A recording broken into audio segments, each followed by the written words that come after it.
Protesters interrupting the beginning of today's special veto session in Baton Rouge just moments after the House Speaker dropped the gavel. They were protesting lawmakers' attempt to overturn the governor's veto of a bill that would prevent transgender athletes from competing directly against girls in athletics. Well, this afternoon, the Louisiana Senate voted to overturn the governor's veto of what's known as the Fairness in Women's Sports Act. It now heads to the House for a final vote. But according to a local physician who is openly transgender, this is about much more than just sports. KSLA News 12's Destiny Patterson reports.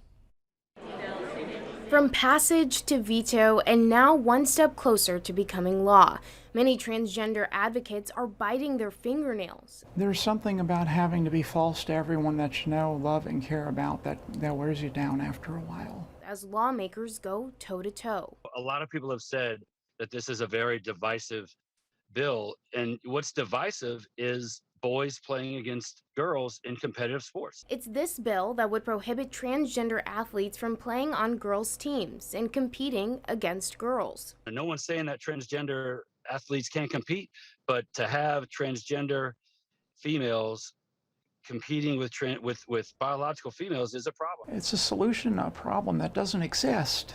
This is a major procedures room. Dr. Tiffany Najberg is an openly transgender physician now, but before transitioning, she says she played sports herself. I was forced to play on the male team, and I'll be honest with you, there is no more uncomfortable place in the world for someone like myself than the guy's locker room. She says this bill forces people to fit into a box. And they actively do a lot of damage to their mental health. It's hurt for the sake of hurt. No one's benefiting from this.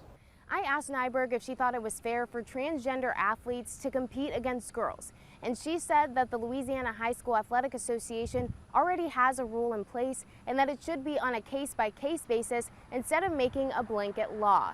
Reporting in Shreveport, I'm Destiny Patterson, KSLA News 12.